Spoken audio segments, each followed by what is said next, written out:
a small family investment company. At EPI, Scott is responsible for the strategic direction and the organization of the organization, along with overseeing the company's operations and chapter development. Since joining EPI, Scott has expanded the organization regionally, nationally, and globally, providing a transformational educational experience for advisors from all specialities across the globe. After that, so here it is, my pleasure to introduce Scott. The floor is yours. Cool. Thanks, Greg. I appreciate it. Can I share my screen, guys, and follow along with a little visual? Is that cool? Does that sound good to you? I think I have capability to do that. Don't just need to give them access. Yeah, I think I have it right now. Yep, go ahead. Can you guys see this? Maybe give you a little visual and break it up a little bit. So you're there you go. at me the entire time, right? So, well, first, thanks for having me. I really appreciate you guys having me. Today, when Greg and I think we're talking, we wanted to talk about really what makes a business ready and attractive to a buyer, right? And I think it goes much more than that. You'll hear me kind of tell our story a little bit, and obviously through some of the content. What I really refer to this process as being is building a significant company. So what does that mean? So I think for many of us, certainly people that own businesses here, we probably might make a nice living. So to tell you that you're not successful at being a business owner, that's probably not the right vibe to start with, right? I think that if you looked at particularly even lower middle market business owners, they probably have nice homes, nice cars, they travel nice, they might have second homes, boats, RVs, whatever their thing might be. So I would certainly say that if you looked at somebody that had a business for 15, 20, 30, 35 years, had a nice income, that they would probably say that they felt like a pretty successful business person. But what I want to talk to you guys about today, that I hope you carry this story to your fellow business owners and your advisors, who are primarily our customers here at the Exit Planning Institute. I would like you guys to begin to talk about building what is a significant company. So what does that mean? So to me, a company that I want to build is a company that certainly has value, not just has income, something that's transferable, something that could run without me, an owner-independent business. I want to build a business that's inspirational, a company that people love to come work at, that they go home and they talk to their significant others about, and that has a good culture and that runs efficient, that has a diversified customer base. To me, that's the significant company, not just a successful company. In order to do that, we really start that process by what you guys probably saw in the formal write-up for this session is we start with understanding how ready that company is and how attractive that company is to a buyer. Before we kind of dive into that, a little bit about me, Greg, thanks for the intro. If you guys want to learn more about me or our companies, you could just go on LinkedIn. Is the best way to go. Scott Snider, Snider with an I. Look at LinkedIn. There's a bunch of good content that we share on a daily basis. Exit Planning Institute, our company, is a professional education company. So we educate professional advisors on how to help business owners grow a significant company, grow something that is valuable. Really, for me, a couple of cool stories. So I actually attended a few of these meetings as a student at John Carroll University. So I actually went to John Carroll. My dad went to John Carroll. EPI and Snider Premier Growth is a family business. So my dad is a John Carroll grad. I believe my great-grandfather, Ernest J. Snider, has a scholarship fund at JCU. And so naturally, I went there for a year.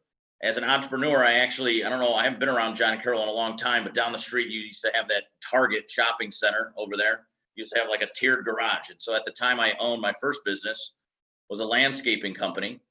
And I wasn't ready to part with it after graduating high school. So I used to drive my truck and illegally park it at the Target parking garage so that after I finished classes for the day, I could go out and mow lawns.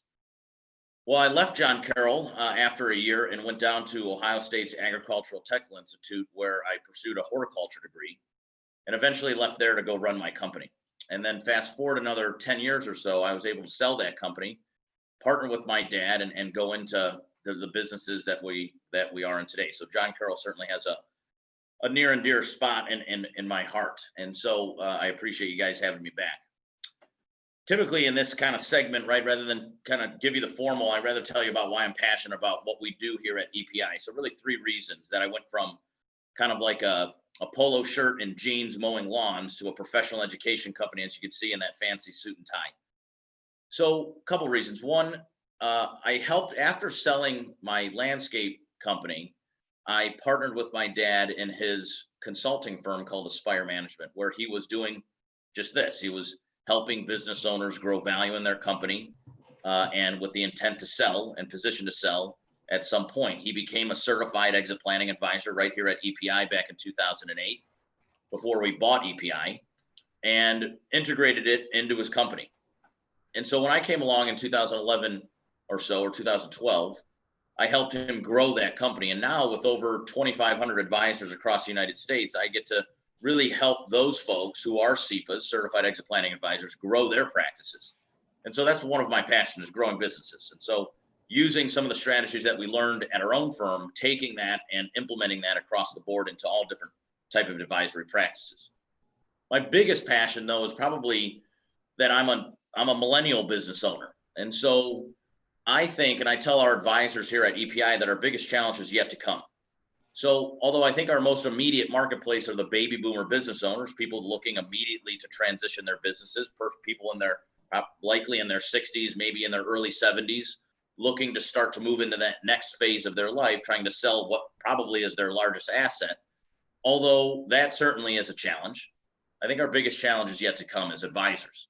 I think our biggest challenge is educating the next generation of business owners, guys like me, on how to run a significant company, something that's transferable, something that's less risky, something that's valuable. And so that's a little bit about me. I'm a pretty open book. And so if you guys have questions, save them for the end, or throw them in or interrupt me, feel fine to do that. So before I kind of talk about content and kind of go into here, I want to lay the framework for business owners as we stand today, myself included in these groups. Most immediate marketplace that we look at are really the baby boomer business owners. And as you can see, they control about 4.5 million companies in the United States today. And if you looked at that, that would equate to about $10 trillion of wealth. So this is going to be the largest wealth transfer that our country or our world really has ever seen. There's really three stats that I really want you to pay attention to. And that first one is that 76%.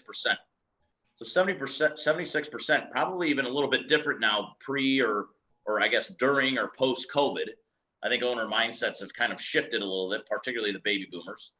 But about 76, call it 80% of owners want to transition in the next 10 years. So that's stat number one. And that makes sense, right? If I'm 60, 65 in the next 10 years, I'll be 70, 75. I probably want to do maybe something a little different in my life.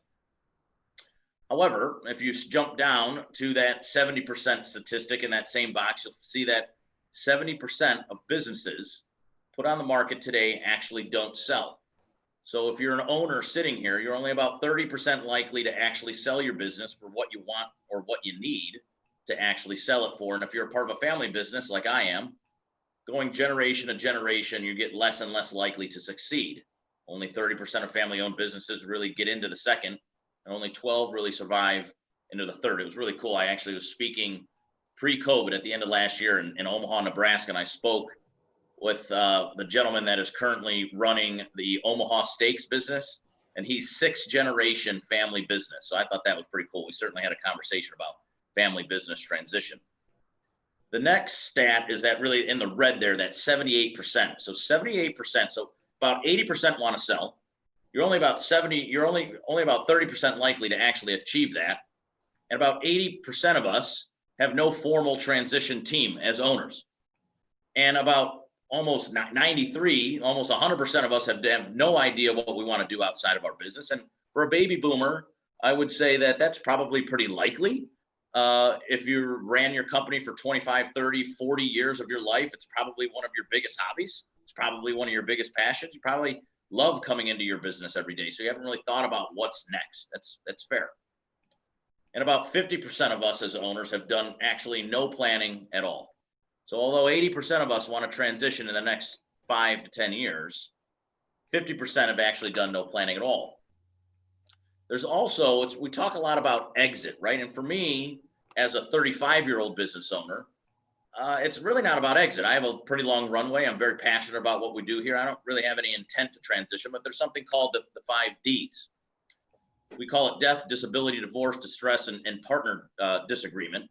I would say that I might maybe even add disease into there, 6D, COVID. And that I think this is why you're seeing companies pivot, some better or worse than others, because they were more prepared for when this tragedy or maybe even an opportunity came along to be a little bit different. So what I want you to talk about, we talk a lot about exit planning in our company. Our company's called the Exit Planning Institute, but I would challenge that it's actually not about that moment in time. It's about a process over time. And really at the end of the day, exit planning is really about just creating a better company. So for the owners here today, if I told you if you worked with me, I could give you employees that thought more like business owners. I could have them in a happier culture that fit their style. I could likely drive much more efficient processes into your company. And I could probably diversify your customer base and have your customers move from this engagement level to this entanglement level where you're indispensable as a company, that they couldn't possibly think about doing business without you. Well, if you looked at those, what we call the 4 C's, human, structural, customer, and social, I think what we'll find is that, yeah, of course, I would love more profitable business. I'd love happier employees. I'd love to get away every so often. And I'd love to drive efficiencies into my business. And really, that's what exit planning is really all about. The fact of the matter is, whether you're a 35-year-old entrepreneur just starting out or a 75-year-old entrepreneur trying to leave and move into your next act of your life and harvest your biggest asset, we are doing things every single day in our business that will eventually affect our exit. And so we better start preparing. So today I wanted to talk to you about what we call those common readiness issues and really how to start to build this transferable or what I called at the beginning of our presentation today, this significant company. So let's start with the business, the biggest asset that we likely have as business owners. So if there's any technicians on the call or any advisors on our program today, don't take it the wrong way, but really I think valuing a business is frankly simple math. You're going to take some form of cash or sales, times it by some market multiple, and you're going to get your value. And so cash could be seller discretionary earnings. It could be net profit. It's likely going to be EBITDA or sales. You could take your revenue. Some people value businesses based on 1 or 2 times revenue. And then that multiple is going to be really determined by what industry you're in. And it's going to fall in a range. And the question I usually have as an owner is, well, why is the other guy that owns the professional education company that's just like mine selling for 6 times cash and I'm only selling for 3 times, right? So there's a tangible component of this, which is that P&L number, if you will, that tax number, if you will. And then there's this intangible, that item that really determines your multiple. In fact, I was just talking to my dad yesterday. We had a big year-end accounting meeting at our accountant's office. And we were talking about medical home healthcare companies. And apparently the industry, we looked at a couple of companies years back to buy. And now medical home healthcare companies right now are trading at a 20 times multiple. Can you imagine? 20 times profit, 20 times EBITDA. If you're looking at my business, the professional education company, our range of multiples today, I pulled them. And the range of multiples today are anywhere between 1 times cash. And at the best in class companies are trading for 7 times cash. But 80% of a company's value is really trapped inside of that intangible capital, which I really want to talk to you guys about today. So for us to do that, we really have to kind of talk about what is readiness and what is attractiveness. So it's kind of for owners, it's always kind of the toughest subject to kind of talk about because, you know, I'm not married, I don't have any kids, but I always imagine it's kind of like talking about your daughter who just got married. And so I have a sister. She was married to Dan maybe 3 years ago, and she's pregnant right now with their very first kid. So as you can imagine, for the parents on the call, you're showing off your kids. You're about to be a grandparent. You have this beautiful daughter, and I'm showing you my daughter. I said, look at her. She's 5 months pregnant. She's so beautiful. And you look at me and you go, damn, your daughter's ugly, right? So you'd probably be very offended. And so when we're talking to business owners, at least in my world as advisors, talking to folks like all of you, we have to watch what we call this ugly baby syndrome, right? Is that your business is like your baby. So this attractiveness and readiness is sometimes very hard for a business owner to kind of take in because we're really doing some self-examination on ourselves and our company. But readiness is critical to understand. Readiness is simply a state of fact. It's not a state of mind. You have to look at readiness from the buyer's perspective. And it's really like looking at your business from the inside out, as compared simply to attractiveness. It's from the outside in. I always describe it like looking at a car, like a brand new 2021 Mercedes-Benz. It looks beautiful. It's fast. It's crisp. It's excellent. It's the brand new paint, brand new interior. Everything's ready to rock. And before you go to buy that thing, you say, let's pop the hood and look at it. And when you pop the hood, there's no engine inside of it. So it's actually not ready to be driven off the lot at all. It's missing one of its most important components. So as you walk around the car with your salesperson and you're getting very excited, that car looks very attractive to you.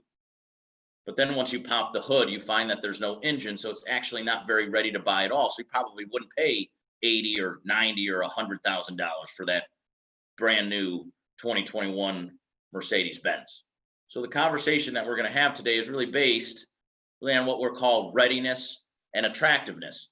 In order to understand how ready and attractive your business is, we have to go back to these 4 intangible capitals, and we begin to rate ourselves and score ourselves in these varying categories of intangible capitals. What, if you were here at EPI, what we would call the 4 C's: human capital, structural capital, customer capital, and social capital. So I think pretty straightforward, but human capital is going to be the strength of your people. So what is their experience? What is their product knowledge? What is their skill? What is their tenure? Are they cross-trained?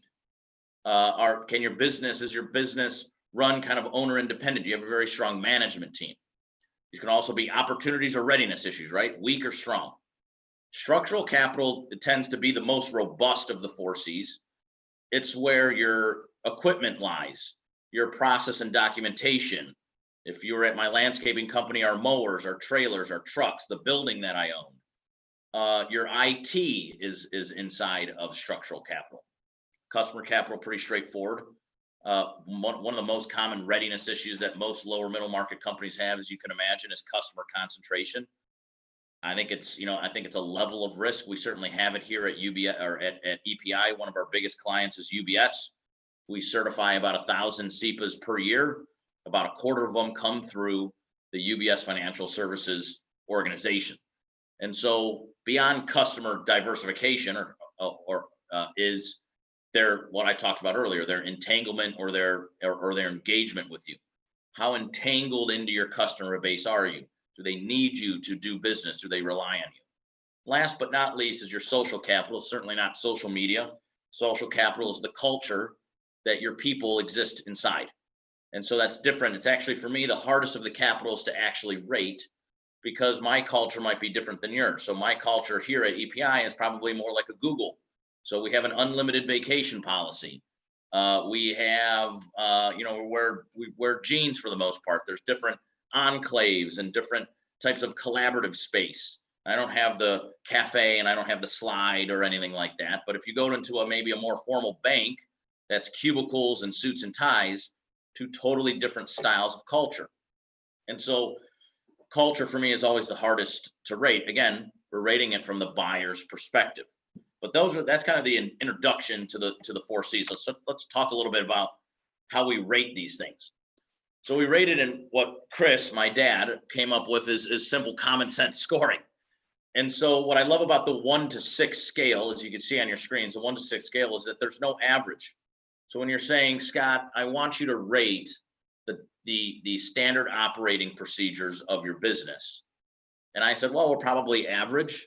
Well, I can't possibly pick average because there's no score there. I either have to pick a 3, which is slightly below average, or a 4, which is slightly above. So if you're looking then at the other numbers there, 1 is weak, basically non-existent. So you said, Scott, can I see your marketing strategy? And I said, sure. And then it's actually not written down and documented. Well, it's probably a 1 because it's non-existent. If it's written, but I haven't revisited it in maybe 3 years, it's probably a 2. If it's living and breathing in my company, our marketing team knows exactly what it is. It's clear metrics and deliverables. We see it, it lives inside of our business. We might review it on a quarterly basis. It's maybe a 5. So again, 4 being just slightly above average. 5 being best in what we would call best in class, and 6 being perfect. These are the LeBron James of the NBA or the Michael Jordans. And so when we look at these 4 intangible capitals, the capitals that we looked at right here on this last slide, there's going to be maybe about 20 to 25 different categories of value underneath those 4 C's. And if you're going through a formal, what we call an EVA, an enterprise value assessment, if you're going through a formal business diagnostic, you would rate these 20, 25 categories of value under these 4 C's. And we would do it by interviewing you as the business owner and asking you about 200 different questions where you would have to rate yourself 1 through 6 in this common sense scoring scale. What we're trying to do, and if you look at through the bottom of your screen, you see percentages. At the end of the day, you're going to come out with an average percent. You're going to be a 33%, which is pretty high risk, or you're going to be an 83%, which is best in class. As we get there, we're trying to really understand the value of your intangible capitals. And so as we go through this process, again, we're going to come out with this average score. The higher the score, you're likely going to have higher value. The lower the score, likely more risky, probably less value. What we're trying to get to is really understanding how transferable your business is. Now, again, I don't want you to think about our conversation today as something that we're doing to get ready for exit. I want you to start to think about it as running a more efficient and more profitable company. Is that for me and Chris, even here at EPI and at our other companies that we own, we do an EVA, an enterprise value assessment on our business every year. So every year, Chris and I sit down and bring in one of our certified exit planning advisors to have this type of interview and conversation with us. For me, as an operator of the business, I use it for our strategic planning. It allows me not to really concentrate on exit, but really to show me where are the weak spots in my business. And maybe in 2021, our structural capital should be one of our key initiatives, one of our key drivers. It should be one of our big rocks. For us, being an education company, one of our weakest spots, being totally transparent with you guys, is probably the protection of our intellectual property. And so we would probably score 3 or 2 on that, which tells me that, and from a buyer's perspective, if I don't have my IP protected as a content creator, that's probably pretty high risk. But as a business owner in my current state, it shows me a weak spot in my business that I probably want to drive up and raise the value or protect my IP. Now, go into things that really drive profitability. You have a whole nother story. As you raise your score in this common sense scoring scale, you're actually probably becoming a more efficient and more profitable business. So when you're in our next slide, we'll talk about range of value. So when it comes to how do I sell my company, it's kind of twofold. It's a double whammy. Now, as you become more valuable, you're actually driving your net profits up. So your multiple is growing, and it's growing on a higher net profit. So let's talk a little bit about that range of value. So this is the multiplier section of that simple math equation. So we're going to have some form of cash, remember, and we're going to times it by some market multiple. So I gave you an example of some of the market multiples here. Typically what you see here, you're seeing if you're rating a 1, you're pretty much worth nothing. It's a 0 multiplier.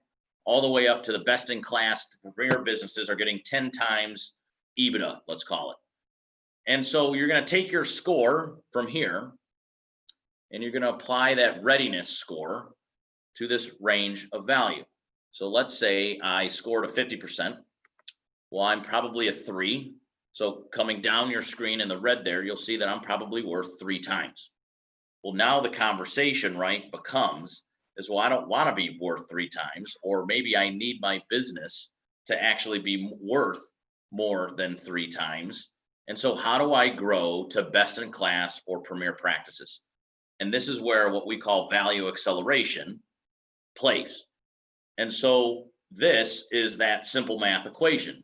We've now went through the 4 C's. We've understood where our business is strong and weak. We've rated ourselves. So we came out with some kind of number or a corresponding percent. We've done the research, or our advisor has done the research to get our range of multiples. And now we've placed our business into that range. And so on the flip side, you can see how significant it might be. So if you're over here and you've come out of your enterprise value assessment rating a 67%, you're going to see that your corresponding multiple in this particular case is 6 times that number. So not a big jump. We're not going 3 to 5 or 6. If I could just get from 3 to 4, I stand to make 3 times more on my market multiplier. I move from a 3 multiplier to a 6. And so that becomes that simple math equation. So plainly put, this is how we kind of teach it to owners at sometimes. There's company 1 and company 2. So we're going to see their financial, their tangible performance, right? So their BIC stands for best in class, BIC. So company 1 has best in class EBITDA, same type of company, call it a manufacturing company. They manufacture plastic bottles. Same company doing the same, 2 different companies doing the same thing. So if you looked at the plastic bottle manufacturing industry, they would say that, these are just numbers, right? For example, that their best in class EBITDA is 20%. So that stays the same between company 1 and company 2. Company 1 currently performs, though, at 14% EBITDA to sales. And again, both companies do $10 million in sales. Now, going into this more intangible assessment, we find that company 1 actually has strong people. They also looks like they have a strong culture. So likely the people are pretty happy. But what we found structurally is that they operate in a very inefficient way. So although we have happy employees in what we would consider a pretty strong culture, they're operating with very weak systems. Perhaps their financials aren't really well documented. They don't know where to get the playbook on how to make the product. Their systems or their machines are wildly out of date and slow. And that we found that their customer capital, well, 50% of their business comes from one client. So pretty weak or pretty risky. From a buyer's perspective, I think we're trying to look at really probably 2 things. One, how risky is my investment if I were to buy that business? And how predictable is it? So if I bought Rob's business and Rob went away, could I run Rob's business without him? And so how predictable and how risky is this investment am I gonna make? So real estate company. We got a question, Rob? Is that an offer? I'll send you the paperwork right now. Yeah, man. I'm sure you have a pretty good business, Rob. And so let's take a company 2. So same industry. So best in class EBITDA is 20%. This company, though, is performing at 18% to sales EBITDA. Again, 10%, $10 million in sales. So this company has $400,000 more cash on average than company 1. When we looked at their intangible capitals, same thing, strong people, a little weaker of a culture over there on social capital. We found that their efficiencies, their structural capital is strong, and that their customer capital is average. So overall, this company likely, from a common sense scoring scale, an intangible capital, they probably rated higher. This company may be rated a 4 or 5, where company 1 may be rated a 3. So if you were going to buy a company, which company would you buy? Well, I'd probably buy company 2. It's performing a little bit better financially, and it's probably performing a little bit better financially because they have stronger intangible capital. I'm also saying that, look, it sounds like they have great equipment, efficient, their people are good, need a little bit of work in the social capital area. Their customers are a little bit more diverse and entangled into what that company's doing. If I had to pay, 5 or 6 million for this company, my investment's probably a little bit more secure, predictable, and less risky than company 1.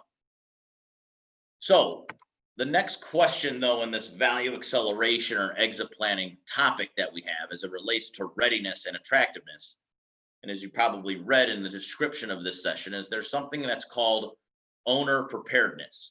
The question that we usually sit now, that we spend most of our time talking about the business, well, is that the full picture? And it's not. So what we teach at the Exit Planning Institute is that to have a successful and fulfilling exit, you need what we call all 3 legs of the stool in alignment. So if you kind of think of this 3-legged stool, that if you're missing a leg of the stool, it would really never sit upright all that comfortably. And if one leg of that stool was longer or shorter than the other, well, that stool would be probably wobbly at best. And so the pathway to significant companies, or the pathway to a fulfilling exit, is to really have all 3 things in line. What are those things? One, we already talked about maximizing transferable business value. The other two legs of that stool is, what do I want to do in the next act of my life, the next phase? So personal planning and personal financial planning. So we call it personal, financial, and business. All three legs of the stool need to get in alignment. Price Waterhouse came out with a study a few years back that said 75% of owners profoundly regretted selling their business just a year after selling it. And it wasn't because they didn't maximize value and minimize taxes. It wasn't even because they didn't have a sound financial plan. It's because they did no personal planning. Frankly, they were bored. They didn't know what else to do in life. Is that they thought it would be really cool to go sit on the golf course and play golf, but after 6 months, that got pretty boring.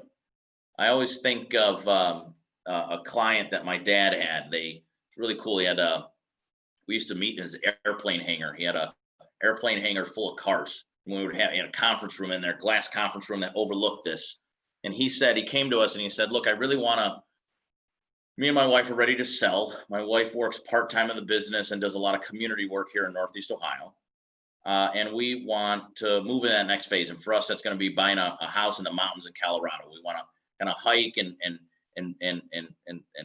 bike in the summertime. We're a big skiing family. We want to have a place for the kids and the grandkids to come over in Colorado.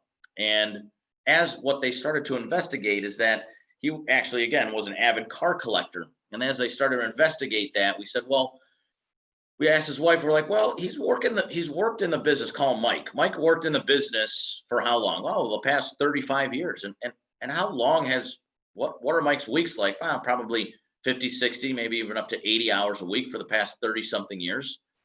Well, we said, Sarah, now you and Mike are going to retire to this home in the mountains of Colorado. And you're going to spend 24 hours a day, 7 days a week together living in this home. And she kind of smiled and looked over at us. We also said one of the things that we noticed about you personally, Sarah, was that you're actually very involved in the Northeast Ohio community. A lot of big charitable intent, a lot of time spent inside of the community. Are you going to be able to replicate that in a community that I don't know how passionate you're about, and that you certainly never lived in? In fact, only visited once. And we said, Craig, we said, Mike, what are we gonna do over those next, you're 55 years old. What are you going to do for the next 30 or 40 years of your life without having this business? Now, fast forward, what they did was they did buy a house in Colorado and they lived there part-time. They kept their house here in Cleveland and Northeast Ohio. And what they did was in part invest in a series of, a bunch of locations of a car wash and auto detailing center.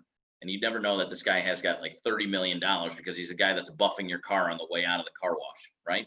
And so he found the next act. And that for him, that was investing in this car wash and detailing center, making one of his hobbies his business. But he hired a guy that was probably like in his early 40s to be the general manager of that business and his succession plan in that business too. So he got to mentor the next generation of owners. So kind of a really cool story. So let's talk about those next two legs of that stool. So a few stories for you, right? So as we sit here as owners, I could talk to you about what we think your business is worth, but really, do we even know what you want to do in the next act of your life? So maybe in the top corner, you're a younger owner, you have family, and you want to sell your business because you have a prime opportunity to do it. Your business is kind of positioned to sell. It's not necessarily at its peak, but it's getting there. So it might be a great time to sell. You want to spend a little bit more time with your kids. You want to maybe even be involved in their extracurricular activities like a soccer team or a acting career or music career, whatever that might be. That's going to take a certain amount of money to get you there, to live that lifestyle. The people in the bottom is actually one of my favorite stories. 3 sisters. They came from Mexico to LA and they were maids. They cleaned homes. And as they cleaned homes for these, high net worth individuals, they started to tutor Spanish lessons for their kids. From there, fast forward 25 years, they now own one of the largest language translation companies in the United States. Their biggest service is wiretapping. Their biggest customers, the DEA. Now, these 3 sisters, prior to that, had a music career, and their transition strategy was that they wanted to form a musical institute, and they wanted to be able to make grants or scholarships and provide lessons to people that had extreme talent but didn't necessarily have the funds to get there. So as a business owner, if that's what your passion in life, what you want to do after business or even during business, that's going to take a certain amount of money. Perhaps the Daytona Cubs, Rob, you probably remember the story. This gentleman sold his business and he bought a minor league baseball team in Florida. And so that's certainly going to take amount of money. Gentleman on the right is a gentleman that wanted to sell his company because he bought a fishing clothing line with his son, and he wanted to build that business and get out of this other business, do something different in life. 4 different stories, 4 different financial portfolios. And I talk about the financial portfolio because I don't look at my business as a business. I look at it as another asset, just like I look at the stock market, my real estate, my cash, and whatever else we have inside of our portfolios. My business serves a purpose to an end goal. It's an asset. And it's probably my biggest asset and has the biggest amount of value. In fact, 80% of an owner's net worth is likely trapped inside of their business. So this presents us with a wealth gap, right? So we just talked about personal planning. Let's end and kind of wind down our conversation a little bit here with personal financial planning. Every owner has 3 gaps. One of the gaps that owner will have is a wealth gap.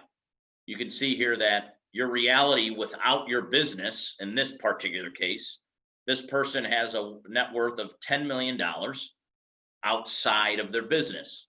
Now we've identified that they want to start this fishing company, they want to start this soccer camp business, whatever they're going to do. What we have found is that they're going to need about $36 million in order to really make that thing go. And so this creates now for them a $26 million wealth gap. Now that wealth gap could and is likely filled by the business. But what we know from our earlier conversations is that 70% of the businesses on the marketplace don't sell, and they likely don't sell because they're not ready to sell. And so they're probably not getting the number that they want. So this is the number as advisors we will go manage for the business owners, that today your business might only be worth $10 million. And we know that that wealth gap is $26 million. And so how do I get my business, or how do I get some of my other assets to fill that wealth gap? So my point to you folks today is that exit planning and business planning isn't really just about the business. It's really about all 3 legs of the stool. For us at Exit Planning Institute, my dad created this methodology through his career called the value acceleration process, or the value acceleration methodology. Everything that we talked about today, whether it's the business stuff and your readiness issues, or your personal stuff and your owner preparedness that we're looking at, all of that is managed over time through running this value acceleration methodology. It's a 3-gated methodology that we run here at even our own businesses. It starts with this assessment every year. It moves into this prepare gate. It incorporates all 3 legs of the stool, becomes this management process to really create significant companies. 3 takeaways, if you will, before we kind of do some questions and move into probably the next segment of our meeting. There's a few what I call takeaways or maybe mind shift changes that we as business owners need to have in order to create that ready and attractive business or build that significant company. Number 1 is that exit planning is business strategy. It's one and the same. I think as owners, we actually do exit planning every single day. We care about our people. We want to drive profitable revenue. We want to make our business as efficient as possible. And likely for most of us, certainly in smaller companies, we're probably the heartbeat of our cultures. All those things that I just described are the very things that will make you have a ready and attractive business. We do them probably very unintentionally. What we need to do is move to a very intentional and methodical behavior and have this living and breathing in our company every single day. At bare minimum, folks. It's like I think it was a quote I heard on Oprah one day. She was talking about being prepared. And she said something like, she didn't believe in being lucky. She said that luck is really just preparation. Is that when that opportunity came along, if you weren't so prepared, you probably wouldn't have been so lucky.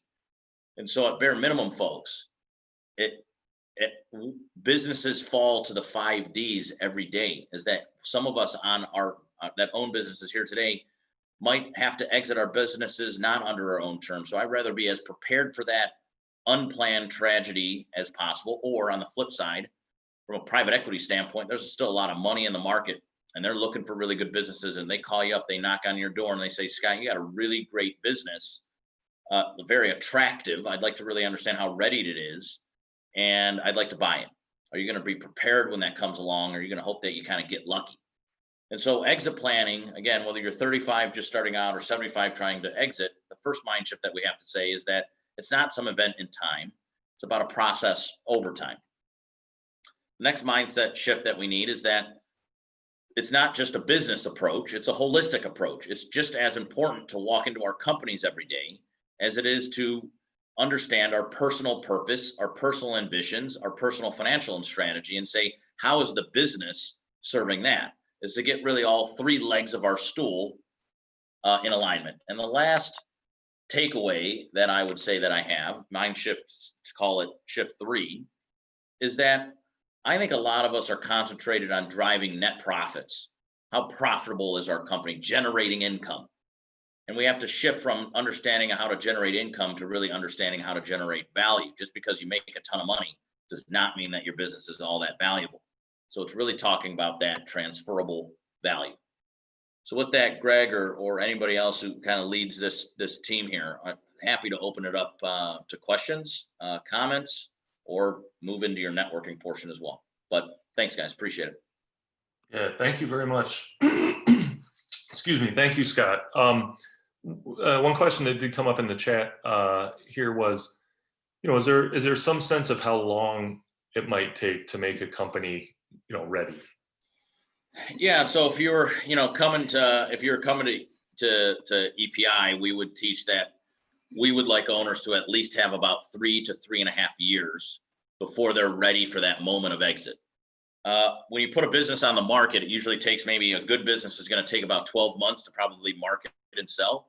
And I would say that if you looked at that prepare gate, that middle gate that we had, if anybody on the call does like Gino Wickman's EOS, like the Entrepreneur Operating System, and EOS, or Vern Harnish's like Scaling Up or Mastering the Rockefeller Habits, you'll see a lot of similarities in the process. Is that we pick 5 big rocks and we operate in 90-day business sprints. So at minimum, if I was advising you, is I would say, look, it's going to take at least a year to sell it.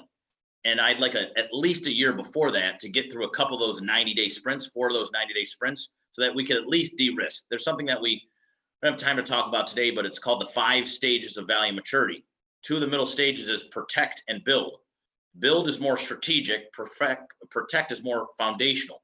So before I put your business on the market, I'd at least like to get through a year so I could protect and de-risk some of these things so that our business looks a little bit more attractive and is a little bit more ready. Ideally, I'd like 2 years. So that's where I get to the 3-year process. Great, makes sense. Anybody have questions for Scott, or observations or stories they'd like to share around these sort of topics? I've got one, Scott. Sure. And great presentation, by the way. I saw it before you guys owned EPI, so Yeah. it's really cool to see it. Yeah. Scott's father, Chris, was a member of the Entrepreneurs Association about 10, 15 years ago. How often with these gates is it 2 steps forward and 1 step back based on the psychological? And what do you do in that situation? Are you talking people off the ledge? How do you handle that? Does everybody have to have a psych 101 degree? Yeah, no, Robbie, this is perfect. I mean, it's certainly, so when we're talking about exit planning, one, it's kind of a culture shock, right? So if you're an owner and you're already busier than hell, you're probably saying, well, where the heck am I going to find time for this? Once we find time for it and we get the right team in place, usually it's an advisory team, there's kind of like a wow curve. So you're going to have this initial assessment. And I would say most business owners get really excited about the assessment because at least it benchmarks us, tells me where the weak spots are. Like, I get excited for that. Then we get into it, Rob, and we start chugging up. We're like, okay, we're making some progress. And then it just becomes like, you're talking personal, you're talking business. I have to get my family involved. I have to get my spouse involved. And there's like a big fall, usually about a year and a half after doing the project. And then eventually when you make that fall, we start to chug back up because we move from protect into these more strategic build type things that frankly are probably a little bit more fun for the entrepreneur. However, I would say that it is, from an advisory perspective, it really is a sign of where the owner's heart is. There's no doubt that we might go through a couple of 90-day business sprints and they understand that they're going to leave some money on the table. We've aligned their personal financial plan with what they need, and it's just time to sell the business. And so I would say that, exit planning and this value acceleration type work isn't, you need some endurance. And so there are times where you're taking a few steps forward and a couple steps back. But I think that's really solved, if you will, by two teams. One, we have to get the owner's executive team and the owner's team overall, the whole business kind of bought in on value acceleration. On the flip side, this is why the owner needs a really good team. Your CPA, your attorney, if you have a value advisory type consultant, your financial advisor. We need a good team to kind of help push this thing through. Because really, exit planning is really about a community. I think it's really about an ecosystem. And it kind of is like, it really takes a village to kind of move this thing forward for sure. But there's no doubt that it's frustrating at times. It's uncomfortable at some times. And I think that if an owner's picking 5 big rocks in any given 90-day sprint, they're probably really only accomplishing 3 out of those 5.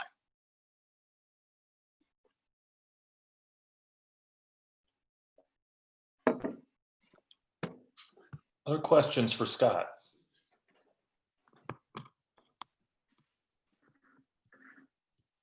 Wow, we can grill them more than that. Valente, you don't got anything? Well, since you asked, I was going to ask Scott kind of a two-part question. Number one, the slides you showed, could we make those available for us to take a look at? Absolutely, 100%.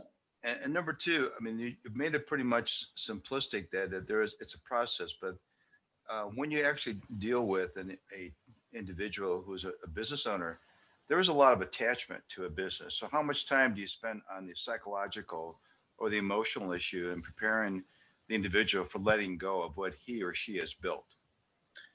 Yeah, so you're right. It's a process, and we were just talking to our accountant yesterday. He has a deal that he's working right now where it's like right at the end, right? And they're trying to close at the end of the year, and now the owner's getting this cold feet because he's like, I've built this business. It was my dad's business before that, and now I'm not selling. My kids don't want it, so I'm selling to this third party. So that's why I say that.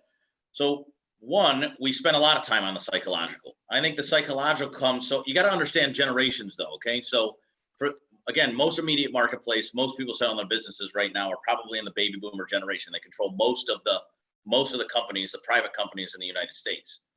And if you're looking at that baby boomer, take my dad, he's very attached to his business. And so this is why I think the personal planning is really critical. Is that for the boomers on the call, being a millennial, maybe poke some fun. I really appreciate it. You guys are the creators of the 60-hour work week. So really appreciate that, right? So that's one of if you're looking at your work ethic, if you're looking at, we do a lot of generational studies, your work ethic is 60-hour work week. Well, that means for me when studying baby boomers, it's not that you're going to actually work 60 hours. That means you're actually a pretty active generation. And so you want to be active. Number two, if you look at your core value, it's success. So whether that's your marriage, your business, your golf game, your religion, whatever that is, you have a sense of, I want to feel successful in what I'm doing. And so when you're exiting that business, you're losing that success and you might be losing that 60-hour work week. So that's why we go back to that personal planning, is that over that course of the 2 or 3 or 4 or 5 years that we're doing this value acceleration, we're wrapping in that personal and personal financial, because it's as important to have that conversation, especially with a baby boomer of a 60-hour work week and a core value of success, is where are you going to dump that energy and those core values in after your business? If you study basic baby boomers, they actually do want to sell their companies. It's their largest asset. Of course, they don't want to necessarily work till they're 80, 90 years old. There's other things that people want to do in life. They're hesitant to exit and they're uncomfortable talking about it. It's because they really don't know what's next. They're very tied into their business. So we combat that, if you will, by having those personal conversations early and incorporating it into that 3 legs of the stool conversation. So it's equally as important. We're talking about the business, we're talking about the personal. And when you saw, if you noticed inside of that prepare gate, there's something in there called the master plan, where all of this stuff comes together. Those sisters, they looked young in the picture. They're actually in their upper 60s. They had the same kind of issue, is that they really loved their business. They created it out of a basement when they migrated from Mexico into the United States when they were cleaning homes. So they had a very big personal attachment, but they found and reignited their passion for music and their passion for teaching. And they were able to kind of move that passion into this other foundation that they now have. They actually still have their business and they do things. They do both now, and so their plan is to actually get out of that business and then move 100% in to the institution that they started for music.